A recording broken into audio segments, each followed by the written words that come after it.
നത്തിങ്ങിൻ്റെ nothing phone 3 എന്ന പുതിയൊരു smart phone ഇപ്പം ഇന്ത്യൻ മാർക്കറ്റിൽ ലോഞ്ച് ചെയ്തിട്ടുണ്ട്.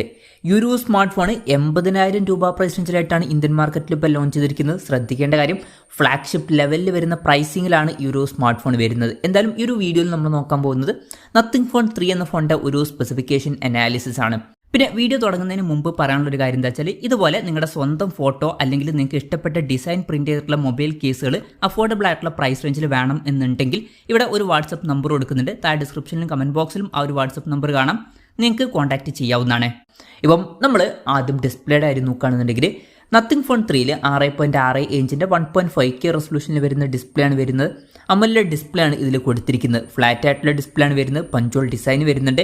പഞ്ചോൾ വരുന്ന ടോപ്പ് സെൻറ്റർ ഭാഗത്തായിട്ടാണ്. 120 Hz റിഫ്രഷ് റേറ്റ് സപ്പോർട്ട് ചെയ്യുന്നുണ്ട്. ഏകദേശം 92.89% സ്ക്രീൻ ടു ബോഡി റേഷ്യോ ആണ് ഇതിൽ വരുന്നത്. 2160 Hz PWM ഡിമ്മിംഗ് എന്നുള്ള ഫീച്ചർ വരുന്നുണ്ട്. പീക്ക് ബ്രൈറ്റ്നസ് 4500 nits ആണ് വരുന്നത്. ഗൊറില്ല ഗ്ലാസ് 7A പ്രൊട്ടക്ഷനൊക്കെ ഇതിൽ കൊടുത്തിട്ടുണ്ട്. അപ്പം ഡിസ്പ്ലേ ഫീച്ചേഴ്സ് മൊത്തത്തിൽ നോക്കുമ്പോൾ തരക്കേടില്ലാത്ത ഡിസ്പ്ലേ ഫീച്ചേഴ്സ് എന്ന് പറയാം. വളരെ ഇൻട്രസ്റ്റിംഗ് ആണോ ചോദിച്ചാൽ അങ്ങനെ ഭയങ്കരം എടുത്തു പറയേണ്ട ഫീച്ചേഴ്സ് ഒന്നുമില്ല. എന്നാലും ഈ ഒരു പ്രൈസ് റേഞ്ചിൽ ഓക്കെ എന്ന് പറയാൻ പറ്റിയിട്ടുള്ള ഡിസ്പ്ലേ ഫീച്ചേഴ്സ് ഒക്കെ തന്നെയാണ് ഇതിൽ വരുന്നത്. പിന്നെ in display finger print sensor ഇതിൽ വരുന്നുണ്ട്. ഈ ഒരു ഫോണിൻ്റെ വെയിറ്റ് വരുന്നത് 218 ഗ്രാമാണ്. അപ്പം അത്യാവശ്യം വെയിറ്റ് ഉണ്ട്, ആ ഒരു കാര്യം ശ്രദ്ധിക്കുക. പിന്നെ തിക്നെസ് വരുന്നത് 8.99 mm ആണ്. പിന്നെ IP68 റേറ്റിംഗ് ഒക്കെ ഇതിൽ സപ്പോർട്ട് ചെയ്യുന്നുണ്ട്. പിന്നെ പൊതുവേ നത്തിങ്ങിൻ്റെ ഫോണുകളിൽ ഡിസൈനിൽ പല ഇൻട്രസ്റ്റിംഗ് ആയിട്ടുള്ള കാര്യങ്ങളും അവർ കൊണ്ടുവരാറുണ്ട്. ഇപ്പം മുമ്പുള്ള ഫോണുകളിൽ ഗ്ലിഫ് ഇൻ്റർഫേസ് എന്നുള്ള ഒരു കാര്യം ഉണ്ടായിരുന്നു. അതായത് ഫോണിൻ്റെ ബാക്കിൽ കുറേ LED ലൈറ്റും കാര്യങ്ങളൊക്കെ അവർ കൊടുത്തിട്ടുണ്ടായിരുന്നു.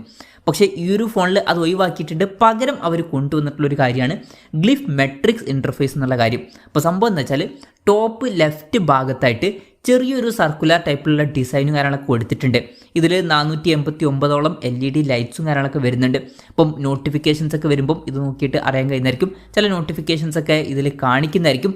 പിന്നെ ഇതിൽ ചെറിയ ചെറിയ കുറേ ഗെയിംസും കാര്യങ്ങളൊക്കെ ഉണ്ട്. അതുപോലെ തന്നെ ഒരു ഗ്ലിഫ് ബട്ടണും കാര്യങ്ങളൊക്കെ ഇതിൽ കൊടുത്തിട്ടുണ്ട്. അപ്പം ഇൻട്രസ്റ്റിംഗ് ആയിട്ടുള്ള ഒരു ഡിസൈൻ ആണ്. ഫോണിൻ്റെ ബാക്കിൽ ഒരു സെക്കൻഡറി ഡിസ്പ്ലേ പോലുള്ള ഒരു കാര്യമൊക്കെ വരുന്നുണ്ട്. പിന്നെ ട്രാൻസ്പെറൻറ്റ് ഡിസൈനും കാര്യങ്ങളൊക്കെ കൊടുത്തിട്ടുണ്ട്. പിന്നെ ക്യാമറ മോഡ്യൂളിൻ്റെ ഡിസൈനൊക്കെ പറയുകയാണെന്നുണ്ടെങ്കിൽ ഇപ്പം സാധാരണ ഫോണുകളിലൊക്കെ ഒരു കറക്റ്റ് അലൈൻമെൻറ്റും കാര്യങ്ങളൊക്കെ കാണാറുണ്ട്. പക്ഷേ ഇതിലങ്ങനെയല്ല. ഇതിൽ പല ഭാഗത്തും ഈ ഒരു ക്യാമറയുടെ ആ ഒരു ലെൻസ് വെച്ചതുപോലെയാണ് തോന്നുന്നത്. പിന്നെ ഡിസൈൻ എന്നുള്ളത് പേഴ്സണൽ പ്രിഫറൻസ് ആണ്. ചില ആൾക്കാർക്ക് ഈ ഒരു ഡിസൈൻ ഭയങ്കരമായിട്ട് ഇഷ്ടപ്പെട്ടേക്കാം, ചില ആൾക്കാർക്ക് ഇഷ്ടപ്പെട്ടോളണം എന്നുമില്ല. എനിക്ക് ഇത് അത്ര ഇൻട്രസ്റ്റിംഗ് ആയിട്ട് തോന്നിയിട്ടില്ല. ക്യാമറ അലൈൻമെൻ്റ് ഒക്കെ പല ഭാഗങ്ങളിലൊക്കെ ആയിട്ട് വരുന്ന പോലെയായിട്ടാണ് എനിക്ക് പേഴ്സണലി തോന്നിയിട്ടുള്ളത്. നിങ്ങൾക്ക് ഈ ഒരു ഡിസൈൻ ഇഷ്ടപ്പെട്ടോ എന്നുള്ള കാര്യം ജസ്റ്റ് ഒന്ന് കമൻറ്റ് ചെയ്യുക. പിന്നെ അലൂമിനിയം ഫ്രെയിമും കാര്യങ്ങളൊക്കെ ഇതിൽ കൊടുത്തിട്ടുണ്ട്. ഫോണിൻ്റെ ബാക്കിൽ ഗൊറില്ല ഗ്ലാസ് വിക്ടേഴ്സിൻ്റെ പ്രൊട്ടക്ഷൻ കൊടുത്തിട്ടുണ്ട്. ഈ ഒരു ഫോണിൻ്റെ ഒരു വൈറ്റ് കളർ വേരിയൻറ്റും ഒരു ബ്ലാക്ക് കളർ വേരിയൻറ്റുമാണ് ഇപ്പം ലോഞ്ച് ചെയ്തിരിക്കുന്നത്. ഇനി പ്രോസസ്സറിൻ്റെ കാര്യത്തിലോട്ട് വരികയാണെന്നുണ്ടെങ്കിൽ സ്നാപ്ഡ്രാഗൺ 8s Gen 4 എന്ന പ്രോസസ്സറാണ് ഈ ഒരു സ്മാർട്ട് ഫോണിൽ വരുന്നത്. ഇപ്പം ഈ ഒരു ഫോണിൻ്റെ വില 80,000 രൂപ പ്രൈസ് റേഞ്ചിലാണ് വരുന്നത്. ആ ഒരു പ്രൈസ് റേഞ്ചിൽ നമ്മൾ ഫ്ലാഗ്ഷിപ്പ് ലെവലിൽ വരുന്ന ഒരു പ്രോസസ്സർ തന്നെയാണ് എക്സ്പെക്ട് ചെയ്യുന്നത്. സ്നാപ്ഡ്രാഗൺ 8Elite അല്ല എന്നുണ്ടെങ്കിൽ MediaTek Dimensity 9400+ എന്ന പ്രോസസ്സറാണ് ഈ ഒരു പ്രൈസ് റേഞ്ചിൽ നമ്മൾ എക്സ്പെക്ട് ചെയ്യുന്നത്.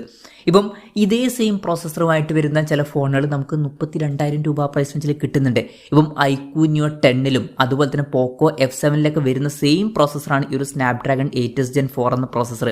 ആ ഫോണുകൾ 32,000 രൂപ പ്രൈസ് റേഞ്ചിൽ കിട്ടുമ്പോൾ ഈ ഫോണിൻ്റെ വില 80,000 രൂപ പ്രൈസ് റേഞ്ചിലാണ് വരുന്നത്. ആ ഒരു പ്രൈസ് റേഞ്ചിൽ നമ്മൾ സ്നാപ്ഡ്രാഗൺ 8Elite എന്നുള്ള ഫ്ലാഗ്ഷിപ്പ് പ്രോസസ്സറാണ് എക്സ്പെക്ട് ചെയ്യുന്നത്. ആ പ്രോസസ്സർ എനിക്ക് പേഴ്സണലി കുറച്ച് ഡിസപ്പോയിൻറ്റിംഗ് ആയിട്ടാണ് തോന്നിയിട്ടുള്ളത്. ഈ ഒരു പ്രൈസ് റേഞ്ചിന് പറ്റിയിട്ടുള്ള ഒരു പ്രോസസ്സർ അല്ല ഇത്. 5G സപ്പോർട്ടും കാര്യങ്ങളൊക്കെ വരുന്നുണ്ട്. മേജറായിട്ടുള്ള എല്ലാ 5G ബാൻഡ്സും ഇതിൽ സപ്പോർട്ട് ചെയ്യും. പിന്നെ ഫോണിൻ്റെ ബേസ് വേരിയൻറ്റിൽ 12GB റാമും 256GB ഇൻറ്റേർണലുമാണ് വരുന്നത്. 16GB റാമും 512GB ഇൻറ്റേർണലുമായിട്ട് വരുന്ന ഒരു വെർഷനും വരുന്നുണ്ട്. LPDDR5X റാമും UFS 4.0 സ്റ്റോറേജ് ടൈപ്പും കാര്യങ്ങളൊക്കെ ഇതിൽ വരുന്നുണ്ട്. NFC സപ്പോർട്ടും കാര്യങ്ങളൊക്കെ ഇതിൽ കൊടുത്തിട്ടുണ്ട്. പിന്നെ ഇതിൽ ഒരു എസെൻഷ്യൽ കീ എന്നുള്ള ഒരു ബട്ടൺ ഫോണിൻ്റെ സൈഡിലും വരുന്നുണ്ട്. സ്റ്റീരിയോ സ്പീക്കേഴ്സ് ഇതിൽ കൊടുത്തിട്ടുണ്ട്. ആൻഡ്രോയിഡ് 15 ബേസ് ആയിട്ടുള്ള നത്തിങ് OS സോഫ്റ്റ്വെയർ ആണ് ഇതിൽ വരുന്നത്. 5 കൊല്ലത്തെ OS അപ്ഡേറ്റും 7 കൊല്ലത്തെ സെക്യൂരിറ്റി അപ്ഡേറ്റ്സും കാര്യങ്ങളൊക്കെ ഇതിൽ ലഭിക്കുന്നതായിരിക്കും. ഇനി ക്യാമറയുടെ കാര്യം പറയുകയാണെന്നുണ്ടെങ്കിൽ ഫോണിൻ്റെ പിന്നിൽ ട്രിപ്പിൾ ക്യാമറ സെറ്റപ്പാണ് കൊടുത്തിരിക്കുന്നത്. 50 MP 1.7 അപ്പേഴ്സിൽ വരുന്ന മെയിൻ ക്യാമറ സെൻസറാണ് ഇതിൽ വരുന്നത്. OSൻ്റെ സപ്പോർട്ട് വരുന്നുണ്ട്. പിന്നെ 50 MP f2.2 അപ്പേഴ്സിൽ വരുന്ന അൾട്രാ വൈഡ് ആംഗിൾ ലെൻസ് ഇതിൽ വരുന്നുണ്ട്. ഫീൽഡ് ഓഫ് വ്യൂ വരുന്ന 114 ഡിഗ്രിയാണ്. പിന്നെ 50 MP f2.7 അപ്പേഴ്സിൽ വരുന്ന ഒരു പെരിസ്കോപ്പ് ടെലിഫോട്ടോ ലെൻസും ഇതിൽ കൊടുത്തിട്ടുണ്ട്. ഇതിലും OSൻ്റെ സപ്പോർട്ട് വരുന്നുണ്ട്. 3x ഒപ്റ്റിക്കൽ സൂം ഒക്കെ ഇതിൽ സപ്പോർട്ട് ചെയ്യുന്നുണ്ട്.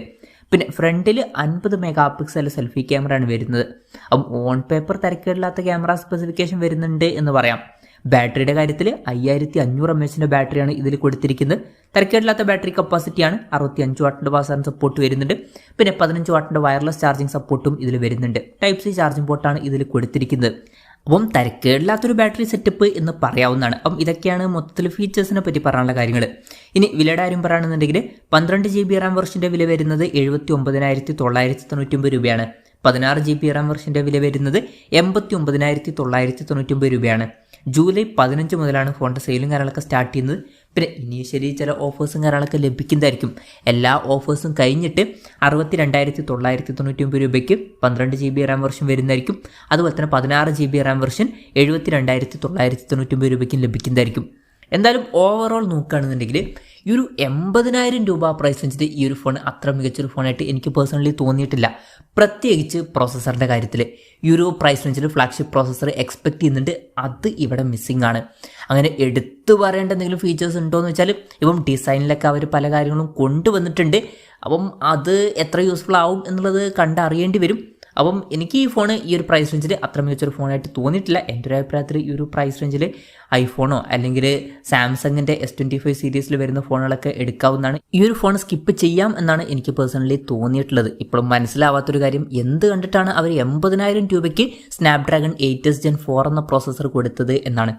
എന്തായാലും ഈ ഒരു ഫോൺ അത്ര ഇൻട്രസ്റ്റിംഗ് ആയിട്ടുള്ളൊരു ഫോണായിട്ട് എനിക്ക് പേഴ്സണലി തോന്നിയിട്ടില്ല, പ്രത്യേകിച്ച് പ്രോസസ്സർ കാരണം. എന്തായാലും ഈ ഒരു ഫോണിനെ പറ്റിയിട്ടുള്ള നിങ്ങളുടെ അഭിപ്രായം ജസ്റ്റ് ഒന്ന് കമൻറ്റ് ചെയ്യുക.